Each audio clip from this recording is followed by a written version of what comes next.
Bienvenue à Saint-Malo, au salon Chef et Saveur. Aujourd'hui, nous allons vous faire découvrir des tas de bons produits qu'on va cuisiner au cours de 2 brainstorming gourmands.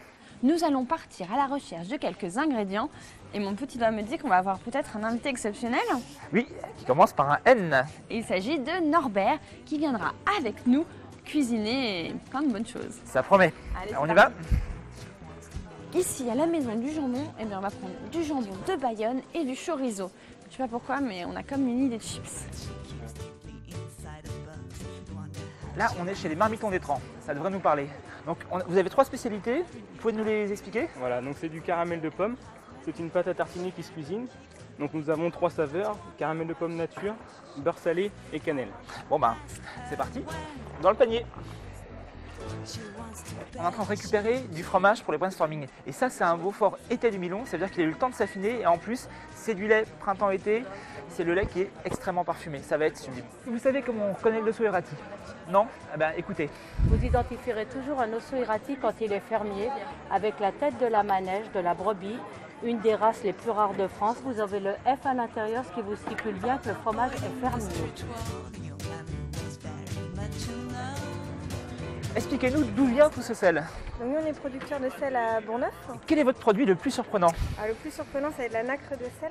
Comme la fleur de sel s'est récoltée à la surface de l'eau, mais il y a des jours où le vent est très chargé en humidité et on a une cristallisation plus forte. On n'a pas quelque chose qui va être Il y a une trop texture fort, très intéressante. Bon, on va tester ça lors des brainstorming. Il nous faut choisir le miel que nous allons cuisiner. Donc là, c'est un miel de Bourdaine. C'est un petit arbuste qui pousse sur le plateau des Mille Vaches. Oh là là, il est excellent. Je pense qu'on va prendre celui-là. Wakame radinois, ça promet. Ah oui.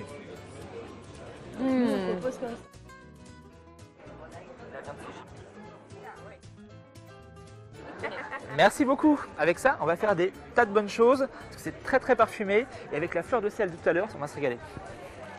Ici, c'est des produits qui viennent de Guyane.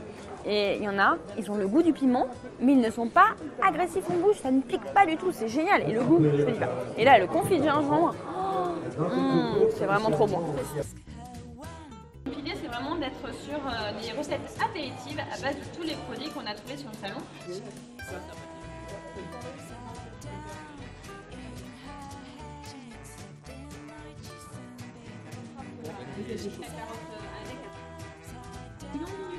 Donc là, c'est pas très compliqué de faire un bouillon. Voilà, c'est la tomate confite à l'huile. Et je vais simplement la fermer comme un bonbon.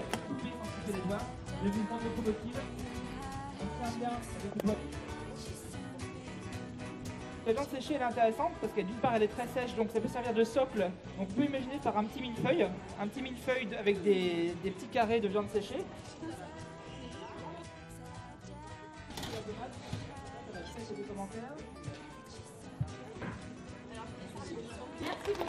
Merci Gilles, merci Stéphane.